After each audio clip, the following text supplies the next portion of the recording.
Hi viewers, வணக்கம் and welcome to the show. இன்று முதல் நம்ம நம்மளுடைய யூடியூப் சேனல் மூலமாக பார்த்தீங்க அப்படின்னா ஒரு வித்தியாசமான ஒரு எபிசோடாக ஒரு வீடியோவாக நம்ம உங்களுக்கு கொடுக்க இருக்கோம். என்ன அப்படின்னா நம்ம சினிமா தமிழ் சினிமா எப்படியெல்லாம் கடந்து வந்தது அண்ட் தமிழ் சினிமாவில் உங்களுக்கு தெரியாத பல சுவாரஸ்யமான தகவலை உங்களுக்கு கொடுக்க போகிறோம். ஸோ இந்த வீடியோவில் எதை பற்றி நம்ம கொடுக்க போகிறோம் அப்படின்னு பார்த்தீங்கன்னா, தேவர் ஃபிலிம்ஸ் எல்லாத்துக்குமே தெரியும், ரொம்ப பிரம்மாண்டமான படைப்புகளை கொடுத்த ஒரு ப்ரொடக்ஷன் ஸ்டுடியோ அப்படிங்கிறது தெரியும். ஸோ அந்த தேவர் ஃபிலிம்ஸ் எப்படி உருவாச்சு அப்படிங்கிறது தான் இந்த வீடியோவில் இன்னைக்கு பார்க்க போகிறோம். வாங்க பார்க்கலாம். சாண்டோ சின்னப்ப தேவர் அவர்கள் தான் தேவர் ஃபிலிம்ஸை நிறுவனார் அப்படிங்கிறது எல்லாத்துக்குமே தெரியும். ஆனால் அது எப்பெல்லாம் உருவாச்சு அப்படிங்கிறது பலருக்கு தெரியாது. அதுதான் இந்த வீடியோவில் சொல்ல போகிறேன். ஸோ இவர் தேவர் ஐயா பார்த்தீங்க அப்படின்னா ராமநாதபுரம் மாவட்டத்தை சேர்ந்தவர். ரொம்ப குடும்பம் பார்த்தீங்க இந்த மாதிரி பிரம்மாண்டமான படங்கள்லாம் கொடுத்ததுனால இவருக்கு ஃபேமிலி பேக்ரவுண்ட் இருக்குமோ அப்படின்னு நம்ம நினைப்போம். ஆனால் ஃபேமிலி பேக்ரவுண்ட் கொஞ்சம் கூட இல்லவே இல்லைங்க. இவரே கஷ்டப்பட்டு தான் இந்த தேவர் ஃபிலிம்ஸை உருவாக்குனார் அப்படிங்கிறது நம்ம மைண்டில் வச்சுக்கணும். எப்படிலாம் கஷ்டப்பட்டார் அப்படின்னு பார்த்தீங்கன்னா, பிறந்தது என்னவோ ராமநாதபுரம், ஆனால் வளர்ந்தது எல்லாமே நம்மளுடைய கொங்கு மண்டலமான கோவையில் தாங்க. ஸோ கோவையில் பார்த்தீங்க அப்படின்னா நிறையா சின்ன சின்ன வேலைகள்லாம் கிடைக்கிற வேலைகள்லாம் செஞ்சு ரொம்பவே கஷ்டப்பட்டார். ஆனால் இவர் பார்த்தீங்க அப்படின்னா உடம்புல ரொம்ப ஹைட் அண்ட் வெயிட்டாக ரொம்ப சூப்பராக பாடியை மெயின்டைன் பண்ணுவார், பைல்வான் அப்படின்னு சொல்லுவாங்க. ஸோ அந்த மாதிரி வச்சுட்டு இருக்கும்போது அவங்களுடைய அண்ணன் தம்பி கூட எல்லாம் சேர்ந்து ஒரு ஜிம்மை ஆரம்பிக்கிறார், அதாவது உடற்பயிற்சி கூடம். இதை ஸ்டார்ட் பண்ணது மூலமாக ஒரு திருப்புமுனை ஏற்படுது இவருடைய வாழ்க்கையில். ரொம்ப பெரிய திருப்புமுனை அப்படின்னு தான் சொல்லணும். தேவர் ஃபிலிம்ஸ் உருவாகிறதுக்கு காரணமே அந்த உடற்பயிற்சி கூடம் தான். எப்படி ஒரு உடற்பயிற்சி கூடம் ஒரு ப்ரொடக்ஷன் ஸ்டுடியோவாக மாறி நிறைய படங்களை வெற்றி படங்களை கொடுத்தது அப்படின்னு நம்ம பார்க்கலாம். எப்படி அப்படின்னா, ஜூபிட்டர் ஸ்டுடியோ உங்கள் எல்லாத்துக்குமே தெரியும், கோயம்புத்தூரில் இருந்தது. ஸோ அங்கே மாத சம்பளத்துக்கு நிறைய நடிகர்கள் வருவாங்க. ஸோ அப்படி மாத சம்பளத்துக்கு வர நடிகர்கள்லாம் பார்த்தீங்க அப்படின்னா தன்னுடைய பாடியை நல்லா வச்சுக்கணும் அப்படின்னு ஜிம்முக்கு போகிற பழக்கம் இருக்குது. ஆனால் இப்போது பார்த்தீங்கன்னா கண்டிப்பாக ஹீரோனா சிக்ஸ் பேக் இருக்கணும், தாடி இருக்கணும், அண்ட் மிடலான ஒரு கலரில் இருக்கணும், ஸ்கின் டோனில் இருக்கணும், இப்படிலாம் இருக்குது. ஆனால் அப்போல்லாம் அப்படி கிடையாது. இருந்தாலுமே ஜிம்முக்கு போகிறத சிலர் வழக்கமாக வச்சுருந்தாங்க சில நடிகர்கள். அப்படி பார்த்தீங்க அப்படின்னா நிறைய நடிகர்கள் ஜூபிட்டர் ஸ்டுடியோவுக்கு மாத சம்பளத்தில் இருப்பாங்கல்ல. இப்போல்லாம் எப்படி கால் ஷீட், அந்த அவங்களுடைய போர்ஷன் முடிஞ்சிச்சு அப்படின்னா பைசா கொடுத்து அனுப்பிச்சிடுவாங்க. ஸோ அப்போல்லாம் அப்படி கிடையாது. மந்த்லி இன்கம் அந்த ஸ்டுடியோ மூலமாக அந்த ஆர்டிஸ்ட்க்கு கொடுத்துட்டே இருப்பாங்க. ஏன்னா தொடர்ந்து அடுத்தடுத்த படைப்புகளுக்கு அந்த ஸ்டுடியோ இவங்கள தான் யூஸ் பண்ணிப்போம். அந்த காலத்துல எல்லாம் இந்த ஸ்டுடியோவில் மாத சம்பளத்துக்கு இருக்கிறது அப்படிங்கிறது ரொம்ப பெரிய விஷயம். ஸோ அந்த மாதிரி சில நடிகர்கள் தான் ஜிம்முக்கு வருவாங்க. அப்போது அந்த நடிகர்களுக்கும் தேவரையாவுக்கும் நல்ல பழக்கம் ஏற்பட்டது. அப்படி ஏற்பட்டும் போது பார்த்தீங்க அப்படின்னா, நீங்கள் தான் ரொம்ப அழகாக ஹைட் அண்ட் வெயிட்டாக இருக்கீங்க, ஃபைட் சீனில் எல்லாம் நடிக்கலாமே அப்படின்னு அந்த நடிகர் ஃப்ரெண்ட்ஸ் எல்லாம் சொல்கிறாங்க. அப்படி சொல்லும்போது இவரும் ஒத்துக்கிட்டு சில படங்களில் ஃபைட் மாஸ்டராக இருக்கார். அதுக்கப்புறம் சண்டை காட்சிகளில் நடிக்கவும் செய்கிறார்.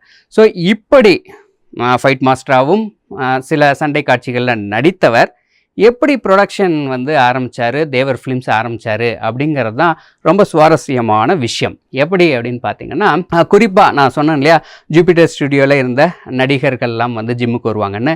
அதில் முக்கியமானவர் நம்மளுடைய புரட்சி தலைவர் எம்ஜிஆர் அவர்கள். அவருடைய நட்பு தேவரையாவுக்கு ஏற்படுது. அப்படி இருக்கும்போது நிறைய ஃப்ரெண்ட்ஸ் எல்லாம் சேர்ந்து கொஞ்சம் காசெல்லாம் கொடுத்து நீ ஒரு ப்ரொடக்ஷன் கம்பெனி ஆரம்பி அப்படின்னு சொல்கிறாங்க. இது ஆரம்பிக்கிறதுக்கு பார்த்தீங்கன்னா நண்பர்களால் இவர் தள்ளப்பட்டாரா அப்படின்னு நம்ம நினைக்கக்கூடாது. தேவரையாவுக்கும் பார்த்தீங்கன்னா ரொம்ப ஆசை இருந்தது, நம்ம நடிச்சுட்டே இருக்கமே, ஒரு கம்பெனி ஆரம்பிக்கணும் அப்படின்னு ரொம்ப ஆசை இருந்தது. அதை தொடர்ந்து கோயம்புத்தூர்லேருந்து என்ன பண்ணுறாரு, சென்னைக்கு வராரு. சென்னைக்கு வந்தோன்னே தேவர் ஃபிலிம்ஸை தொடங்குறார். ஸோ தேவர் ஃபிலிம்ஸில் இருந்து நிறையா படைப்புகள், அதாவது சிங்கம், புலி, இந்த மாதிரி விலங்குகள் எல்லாம் வச்சு பிரம்மாண்டமான படைப்பை கொடுக்குற ஒரு ஃபிலிம்ஸாக தேவர் ஃபிலிம்ஸ் இருக்குது அப்படிங்கிறது நம்ம எல்லாத்துக்குமே ரொம்ப நல்லா தெரியும். முதல் படமே பார்த்தீங்க அப்படின்னா ரொம்ப பெரிய வெற்றியை கொடுத்தது அப்படின்னு தான் சொல்லும். என்ன படம் அப்படின்னா, தாய்க்கு பின் தாரம். பானுமதி அம்மா, அதுக்கப்புறம் கண்ணாம்பா, அதுக்கப்புறம் முக்கியமாக நம்மளுடைய புரட்சி தலைவர் எம்ஜிஆர் அவர்கள் நடித்த படம்.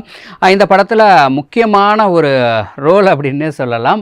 மாடை வச்சு மிரள வச்சுருப்பார் ஃபஸ்ட்டு படத்துலேயே. ஸோ அதில் தொடர்ந்தது தான் தேவர் ஃபிலிம்ஸ் அப்படின்னாவே விலங்க வச்சு ரொம்ப அற்புதமான காட்சிகள்லாம் கொடுக்குறவங்க அப்படிங்கிற ஒரு மிக பிரம்மாண்டமான ஒரு படைப்பை கொடுப்பாங்க அப்படிங்கிற ஒரு பேரை வந்து உருவாக்கி கொடுத்தது இந்த படத்தில் இருந்து தான் ஸ்டார்ட் ஆச்சு அப்படின்னு நம்ம சொல்லலாம். ஸோ இதுக்கப்புறமா பார்த்தீங்க அப்படின்னா, அதாவது எம்ஜிஆரை வச்சு இவர் தாவரிசையிலேயே படம் எடுப்பார். அதாவது இதுக்கப்புறமா வந்த படம்லாம் பார்த்தீங்க அப்படின்னா, தாயை காத்த தனையன், தாய் சொல்லை தட்டாதே, இப்படி தேவரையா அவர்கள் பார்த்தீங்க அப்படின்னா புரட்சி தலைவரை வச்சு தாவரிசையிலேயே படங்களை வந்து கொடுத்துட்ருப்பார். எல்லாமே வெற்றி, சூப்பர் டூப்பர் ஹிட். இதுக்கு ஏற்ற மாதிரி பார்த்தீங்க அப்படின்னா நடிகர் திலகம் சிவாஜி கணேசன் ஐயாவை வச்சு பீம்சிங் அவர்கள் வந்து பாவரிசையிலேயே படங்களை கொடுத்துட்ருப்பார். ஸோ இந்த மாதிரி வந்து ஒரு போட்டி உங்களுக்குள்ளே இருந்தது.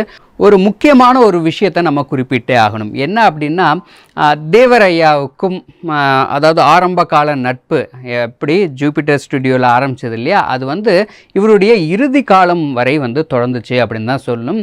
அதாவது முதல் படத்தில் பார்த்தீங்க அப்படின்னா புரட்சி தலைவருக்கும் இவருக்கும் வந்து கொஞ்சம் கிளாஷ் வந்துச்சு.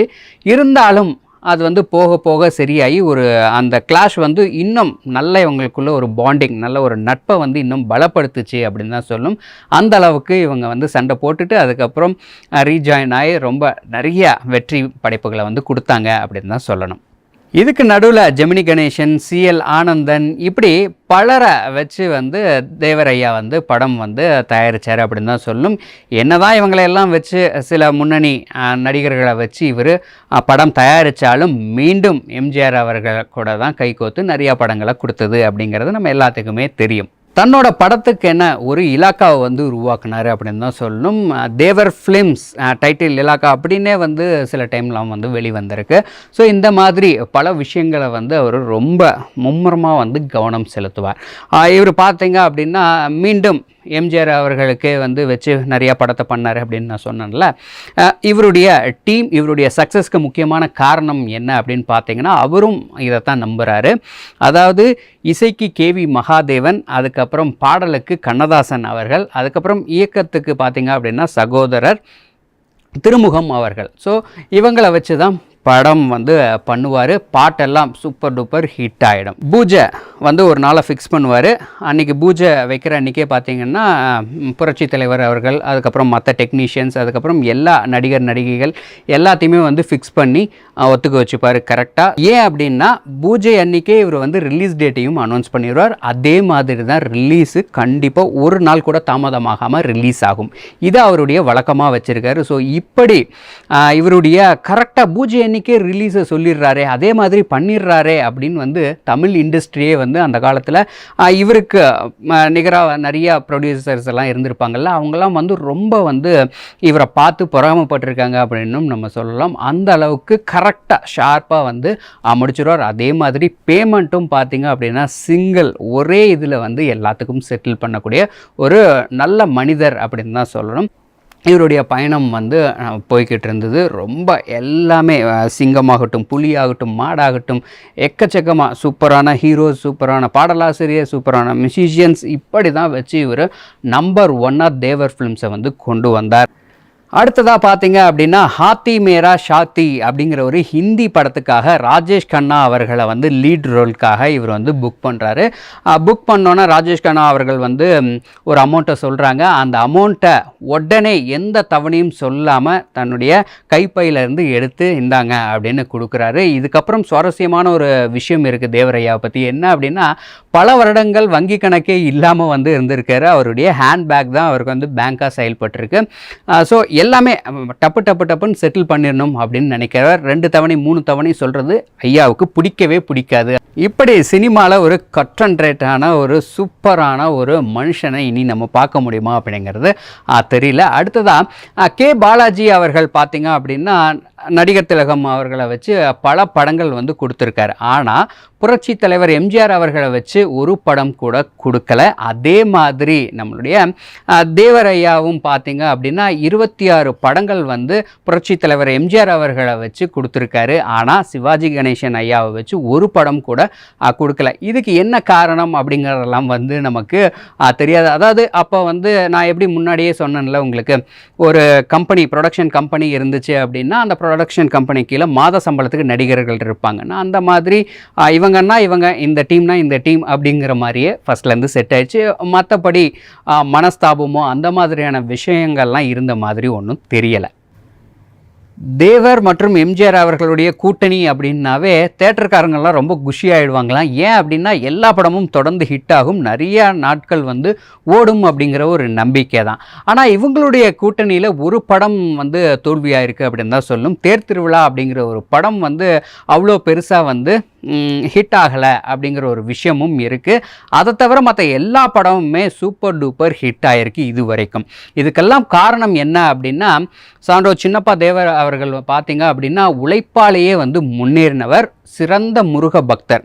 50களில் பார்த்தீங்க அப்படின்னா 1950s நம்மளுடைய மருதமலைக்கு வந்து ரோடு போட்டு கொடுத்தவர். அதாவது எப்படி போட்டு கொடுத்தாருன்னா, இவர் வந்து ஒரு படம் ரிலீஸ் ஆகுது, நீங்கள் வந்து காசு எனக்கு கொடுக்க வேண்டாம், அதாவது இவங்க ப்ரொடியூசர்கிட்ட இருந்து வாங்குவாங்க இல்லையா ரிலீஸ் பண்ணுறதுக்காக, அந்த மாதிரி கொடுத்துருக்காரு. நீங்கள் எனக்கு காசு கொடுக்க வேண்டாம், அதுக்கு பதில் என்ன பண்ணுறீங்கன்னா மருதமலைக்கு சரியான ரோடு இல்லை, அதை போட்டு கொடுத்துருங்க அப்படின்னு சொல்லியிருக்காரு. குறிப்பாக சொல்லணும் அப்படின்னா மருதமலைக்காக நிறையா காசை வந்து வாரி வாரி கொடுத்துருக்காரு, நிறையா திருப்பணிகளை செஞ்சுருக்காரு. இன்னொரு முக்கியமான விஷயம், மருதமலை இன்று எல்லாத்துக்கும் தெரியறதற்கு முக்கியமான காரணம் இவர் தான் அப்படின்னும் நம்ம சொல்லலாம். இருந்தாலும் எம்ஜிஆர் அவர்களும் தேவரையா அவர்களும் பார்த்திங்கன்னா ரொம்ப சூப்பரான ஒரு நட்பில் இருந்தாங்க அப்படின்னு சொல்லணும். அதுக்கு ஒரு உதாரணம், ஃபுல்லாக நெத்தி நிறைய விபூதி தேவரையா வச்சுருப்பார். அப்படி ஒரு பக்திக்கு இலக்கணமாக வந்து இருந்தார். அப்படி இருந்தாலுமே புரட்சி தலைவர் எம்ஜிஆர் அவர்களை வந்து கடவுளே அப்படிங்கிற மாதிரி தான் இவர் வந்து தேவரையா கூப்பிடுவார். இன்னொன்று, இவருடைய பணிவை வந்து இது காட்டுது. இருந்தாலும் வாரி வாரி கொடுத்த கை, கொடுத்தே சிவந்த கை எம்ஜிஆருடைய கை அப்படின்னு வந்து மக்களால் சொல்லப்படுவது உண்டு. அப்படிப்பட்ட வள்ளல் அப்படின்னே சொல்லலாம் எம்ஜிஆர் ஐயாவை. அவர் பார்த்தீங்க அப்படின்னா தேவர் ஐயாவை வந்து முதலாளி அப்படின்னு தான் கூப்பிடுவார். ஸோ இந்த மாதிரி அவங்களுக்குள்ளே இருக்கிற ஒரு பணிவு, ஒரு நட்பு இப்போ இருக்கிற காலகட்டத்தில் பார்க்க முடியுமா அப்படின்னா ரொம்பவே கடினம் அப்படின்னு தான் சொல்லணும்.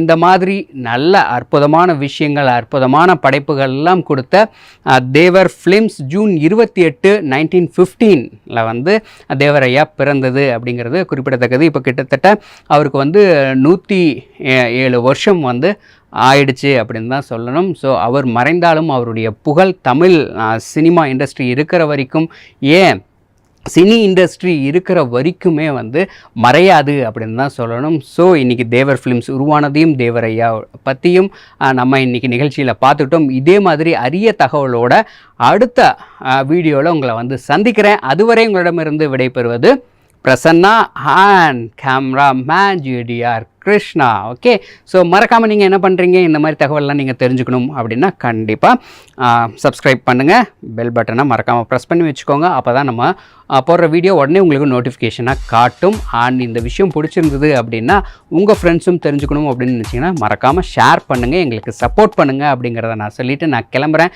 மீண்டும் அடுத்த வீடியோ கண்டென்ட்டோடு உங்களை வந்து சந்திக்கிறேன். தேங்க்யூ, பாய், வாழ்க வளமுடன், வாழ்த்துக்கள்.